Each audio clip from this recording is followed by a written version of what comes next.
கோயிலுக்கு முன்பு அமர்ந்திருந்த பிச்சைக்காரர்களுக்கு வேலு தன்னுடைய மகன் கையில காசை கொடுத்து, இந்த காசை கொண்டு போய் அவங்களுக்கு போடு அப்படின்னு சொல்லி கொடுக்குறான். உடனே அந்த சிறுவனும் வந்து அப்பா கிட்ட இருந்து காசை வாங்கிட்டு போய் எல்லா பிச்சைக்காரருடைய தட்டிலையும் வந்து காசை போட்டுக்கிட்டே வரான். அப்ப வந்து கொஞ்சம் தள்ளி ஒரு வயதான அம்மா வந்து படுத்திருக்கிறத கவனிக்கிறான். அந்த அம்மாவுக்கு போட இவங்கிட்ட காசு இல்லை. அந்த அம்மா பாக்குறதுக்கு முடியெல்லாம் சடைபிடித்து துணிகள் எல்லாம் கிழிந்து ரொம்ப மோசமான நிலையில படுத்திருந்தாங்க. அப்போ அந்த சிறுவன் ஓடி போய் அப்பா கிட்ட, அப்பா நீ கொடுத்த காசு எல்லாம் போட்டுட்டேன், அந்த அம்மாக்கும் காசு போடணும், காசு தீர்ந்துருச்சு, காசு கொடு அப்படின்னு சொல்லி மகன் கேட்கறான். உடனே வேலுவும் அந்த சிறுவனோட கையில காசை கொடுத்து விடுறான். அந்த சிறுவனும் வேகமா ஓடி வந்து அந்த பிச்சைக்காரிக்கு அருகில் இருந்த அந்த ஒரு தட்டுல வந்து காசை தூக்கி போடுறான். அவன் காசு போட்டதுமே அந்த சத்தம் கேட்டதுமே மெதுவாக கண் விழித்து அந்த பிச்சைக்காரி பாக்குறாங்க. அவன் முன்னாடி வந்து ஒரு சிறுவன் தான் நிக்கிறான். அப்ப அந்த சிறுவன் வந்து அந்த சிறுவன் கிட்ட வந்து யாரோ வந்து பேசுறாங்க. யார் பேசுறாங்க அப்படின்னு சொல்லிட்டு கண்களை விழித்து கொஞ்சம் மேலே பாக்குறாங்க. அப்ப வேலு அவனுடைய மகனோட கையை பிடிச்சிட்டு வா போலாம் அப்படின்னு சொல்லிட்டு கூட்டிட்டு போறான். அதை பார்த்த பிச்சைக்காரி சிரிக்கிறாங்க. சிரித்து விட்டு அந்த தட்டுல அந்த சிறுவன் போட்ட அந்த காசை எடுத்து பத்திரமா எடுத்து வச்சுக்கிறாங்க. அதுக்கப்புறம் வேலு கொஞ்ச நாளுக்கு அப்புறம் அந்த கோயிலுக்கு அருகே வந்து ஒரு வீட்டை வந்து விலைக்கு வாங்கி அங்க குடிபெயர்ந்தார்.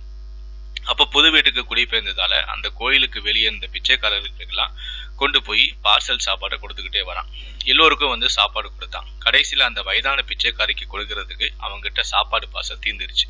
உடனே அவனுடைய சட்டப்பையில் இருந்த காசை எடுத்துக்கொண்டு அந்த பிச்சைக்காரியுடைய தட்டுல போட்டுட்டு, இதை வைத்து நீங்க சாப்பிடுங்க, எல்லோருக்கும் சாப்பாடு பார்சல் கொண்டு வந்தேன், கடைசியில உங்களுக்கு மட்டும் தர முடியாம போனது அப்படின்னு சொல்லிட்டு அங்கிருந்து கிளம்பி போயிட்டான். கண் விழித்து பார்த்த போது அந்த தட்டுல பாக்குறாங்க, அதுல காசு கிடக்குது. உடனே அந்த காசை எடுத்து அந்த பிச்சைக்காரி வந்து பத்திரப்படுத்தி வச்சுக்கிறாங்க. அந்த சமயத்துல பக்கத்துல இருந்த மற்றொரு பிச்சைக்காரன் வந்து, அம்மா எனக்கு வேறு ஒருத்தவங்க வந்து சாப்பாடு தந்துட்டு போயிட்டாங்க, இப்ப இவரு வேற வந்து சாப்பாடு தந்துட்டு போறாங்க, நீங்க இந்த சாப்பாடு எடுத்துக்கங்க அப்படின்னு சொல்லிட்டு அந்த சாப்பாடை கொடுக்குறான். அந்த பிச்சைக்காரியும் அதை வாங்கி பிரிக்கிறாங்க. பிரிச்சுட்டு அந்த வயதான பிச்சைக்காரி அவ அங்கிருந்து அதுல இருந்து ஒரு வாய் சோற்று எடுத்து சாப்பிட்டதுமே அவருடைய கண்கள்ல இருந்து சொட்டு சொட்டாக கண்ணீர் வடியுது. உடனே அதை கவனித்த பக்கத்துல இருந்த பிச்சைக்காரன், என்னம்மா ரொம்ப காரமா இருக்குதா, தண்ணி குடிக்கிறீங்களா, தண்ணி வேணுமா அப்படின்னு சொல்லி கொடுக்குறான். அதை வாங்கி குடிச்சிட்டு ஒண்ணுமே சொல்லாம அப்படியே வந்து அந்த பிச்சைக்காரி அதே இடத்துல படுத்துறாங்க. அதே இடத்துல கொஞ்சம் நாட்கள் கடந்து போச்சு. அப்போ கொஞ்ச நாளுக்கு அப்புறமா வந்து அந்த அந்த அந்த வேலுவுடைய மனைவியும் அந்த கோயிலுக்கு வராங்க. அவங்க கோயில்ல வெளியே இருந்த எல்லா பிச்சைக்காரர்களுக்கும் புது துணிக்கு தானமா வந்து கொடுத்துக்கிட்டே வராங்க. அதுல ஒரு பிச்சைக்காரன் வந்து அந்த வேலுடைய மனைவி கிட்ட கேட்கறான், என்னமா விசேஷம், புது துணி எல்லாம் கொடுக்குறீங்களா அப்படின்னு கேட்டதுமே, எனக்கு இன்னைக்கு பிறந்த நாள், அதனாலதான் எல்லாத்துக்குமே நான் வந்து புது துணி வாங்கி கொடுக்குறேன் அப்படின்னு அவங்க சொன்ன உடனே அந்த பிச்சைக்காரர்கள் எல்லாமே வந்து அவங்கள வந்து வாழ்த்துறாங்க. கடைசியா வந்து அந்த வயதான பிச்சைக்காரியுடைய பக்கத்துலயும் இந்த வேலுடைய மனைவி வந்து துணியை வச்சுக்கிட்டு அவங்க வீட்டுக்கு போயிட்டாங்க. கண்கள் விழித்து பாக்குறாங்க. அந்த வயதான பிச்சைக்காரி அவங்க அருகில வந்து ஒரு புது துணி இருக்கிறத பாக்குறாங்க. பக்கத்துல இருந்த பிச்சைக்காரன் கேக்குறாங்க, யாரு வந்து இதை கொடுத்துட்டு போனது அப்படின்னு சொல்லி கேட்டதுமே அந்த பிச்சைக்காரன் சொல்றான், அன்னைக்கு நமக்கு வந்து சாப்பாடு தந்தாங்கல்ல, அவருடைய மனைவி தான் வந்திருக்காங்க அப்படின்னு சொன்ன உடனே அந்த பிச்சைக்காரி சிரிக்கிறாங்க.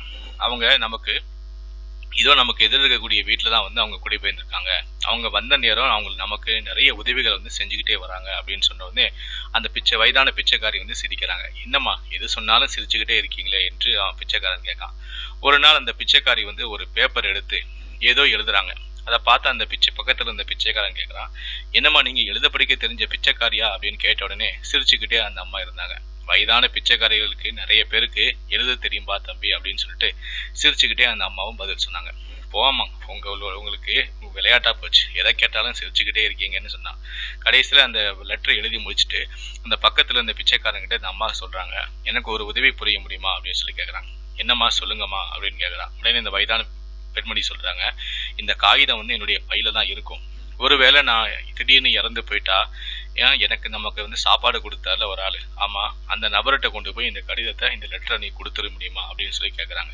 கண்டிப்பா கொடுக்குறமா அப்படின்னு சொல்லிட்டு அந்த பிச்சைக்காரனும் வாக்குறுதி கொடுக்கான். ஒரு நாள் நல்ல மழை, இரவு அவங்க எல்லாருமே வந்து அருகில் இருந்த கோவில் மண்டபத்துக்கு போய் எல்லாருமே படுத்து தூங்கிட்டாங்க. மறுநாள் காலை விடிந்தது எல்லாருமே மறுபடியும் பிச்சை எடுக்கக்கூடிய இடத்துக்கு வந்துட்டாங்க. ஆனா அந்த கோவில் மண்டபத்திலே தான் அந்த வயதான பெண்மணி இருந்தாங்க. அப்போ மதிய வேலை ஆச்சு. அப்போ கையில கிடைச்ச அந்த சாப்பாடு பார்சல் எடுத்துட்டு போயிட்டு அந்த அம்மாவுக்கு கொடுக்கலான்னு போயிட்டு அந்த மண்டபத்துக்கு போறான். அப்போ அந்த அம்மா படுத்து இருந்தாங்க. உடனே அம்மா பக்கத்திலே வச்சுக்கிட்டு, அம்மா உங்களுக்கு நான் சாப்பாடு வச்சுட்டு போறேன், நீ எழுந்ததுமே வந்து இந்த சாப்பாடை சாப்பிட்டுட்டு திரும்ப படுத்துக்கங்க அப்படின்னு சொல்லிட்டு அந்த வயதான அம்மாவிடம் இருந்து சொல்றான். அம்மா கிட்ட இருந்து எந்த விதமான பதில் இல்லை. சரி அம்மா நீங்க வந்து எழும்புற பிறகு நீங்க சாப்பிட்டுக்கோங்க அப்படின்னு சொல்லிட்டு அங்கேருந்து கிளம்பி போயிடறான். அதுக்கப்புறம் இரவானது மறுபடியும் வந்து பார்க்குறான். அவன் மதியம் சாப்பிட வச்சுட்டு போன அந்த உணவு அப்படியே இருக்கு. அது அம்மா அவங்க சாப்பிடவே இல்லை. ஐயோ அம்மாவுக்கு என்னாச்சோ ஏதாச்சோ அப்படின்னு சொல்லிட்டு அம்மாவை தட்டி பார்க்குறான். மூச்சு பேச்சே இல்லை. மூக்கில் கை வச்சு பார்க்குறான். சுவாசமே இல்லை. ஐயோ அவங்க இறந்துட்டாங்களே அப்படின்னு சொல்லிட்டு அந்த பிச்சைக்காரன் வந்து அழ ஆரம்பிச்சிடான். அந்த வயதான அம்மா அவன்கிட்ட வந்து அந்த சொன்ன அந்த லெட்ரு அந்த கடிதம் வந்து அப்போ அவனுக்கு ஞாபகம் வந்துச்சு. உடனே அந்த பையை எடுத்து பார்க்குறான். அதில் அந்த கடிதம் இருந்துச்சு. அதை அப்படியே எடுத்து அவன் அருகிலே வச்சுக்கிட்டான். காலையில் விடிஞ்சதுமே வேலையை இந்த கொண்டு போய் அந்த ஆள்கிட்ட கொடுத்துடணும் அப்படின்னு சொல்லி வச்சுக்கிட்டே இருக்கான். எப்படா விடியாதுன்னு பார்த்துட்டே இருந்தான். அதே மாதிரி விடிஞ்சிருச்சு. விடிய காலையில் விடிஞ்சதுமே வேகமாக ஓடி போகிறான். அந்த பிச்சைக்காரன் வேகமாக ஓடி போய் அந்த வேலுவுடைய வீட்டு கதவை தட்டுறான். வேலுவும் தூக்க கலக்கத்தில் வந்து கதவை திறந்து பார்க்கலாம். பார்த்தா வாசல்ல பிச்சைக்காரன். நீங்க என்னடா பண்ற, உன் முகத்துல நான் முழிக்கணும்னு அப்படின்னு சொல்லிட்டு அந்த வேலு வந்து இந்த பிச்சைக்காரனை பார்த்து சத்தம் போடுறான், திட்டுறான். உனக்கு என்ன வேணும் அப்படின்னு சொல்லி கோபத்துல கேட்கறான். உடனே இந்த பிச்சைக்காரன் வந்து அந்த கடிதத்தை நீட்டுறான். ஐயா இதை வாங்கி படிங்க அப்படின்னு சொல்லி கொடுக்குறான். காலையிலேயே வந்து பிச்சைக்காரன் வந்து கதவை தொட்டது முன்னாடி நீ வந்து கொடுக்க லெட்டரை படிக்கணுமா அப்படின்னு சொல்லிட்டு அந்த லெட்டரை கசக்கி தூக்கி எறிகிறான். உடனே பிச்சைக்காரன் வேகமா ஓடி போய் அந்த லெட்டரை எடுத்துட்டு ஐயா தயவு செஞ்சு இதை படிங்க அப்படின்னு சொல்லிட்டு அந்த வேலோட காலில் விழுந்து கெஞ்சுதான் கதறான். என்னடா அவன் திடீர்னு ஒரு லெட்டரை கொண்டு வந்து காலையிலேயே கொண்டு வந்து நம்மகிட்ட படின்னு சொல்லி இப்படி காலில் விழுந்து கெஞ்சுறானே அப்படி இந்த லெட்டர்ல என்னதான் இருக்கு, சரி படிப்போம் அப்படின்னு சொல்லிட்டு அந்த லெட்டரை பிரிச்சு அந்த வேலு வந்து படிக்க ஆரம்பிக்கிறான். அந்த லெட்டர்ல அந்த அம்மா எழுதினது இதுதான், நீங்களே கேளுங்க. மகனே வேலு, நான் தான் உன் அம்மா. உன் கையில இந்த கடிதம் முதலில் கிடைக்கும் போது நீ கசக்கி தூக்கி எறிவாய் என்று எனக்கு தெரியும். பரவாயில்லை, உன்னை மகனே என்று நான் அழைக்கலாம் அல்லவா? இந்த கடிதம் நீ படிக்கிற சமயத்தில் நான் இந்த உலகத்தில் இருக்க மாட்டேன். எனக்கு ஒரே ஒரு ஆசை, என்னை கொண்டு சுடுகாட்டில் இட்டு எனக்கு கொல்லி மட்டும் வைத்து விடு. அப்போதும் நீ காசு எதுவும் செலவு செய்து விட வேண்டாம். அம்மா பிச்சை எடுத்து வைத்த காசுகள் இருக்கிறது. அதை வைத்து என் இறுதி சடங்குகளை நீ செய்தாலே போதும். என்ன விதியோ தெரியவில்லை, நீ எங்கோ என்னை ஒரு கோவிலுக்கு அழைத்து சென்று விட்டு இப்போ வருகிறேன் என்று கூறிவிட்டு சென்றாய். நானும் நீ வருவாய் என்று அங்கே இருந்தேன். என் கையில் பணம் இருந்தது. எனக்கு வழியும் தெரியும் வீட்டுக்கு வருவதற்கு. நீ வந்து என்னை அழைத்து செல்வாய் என்று நம்பிக்கையாக இருந்தேன்.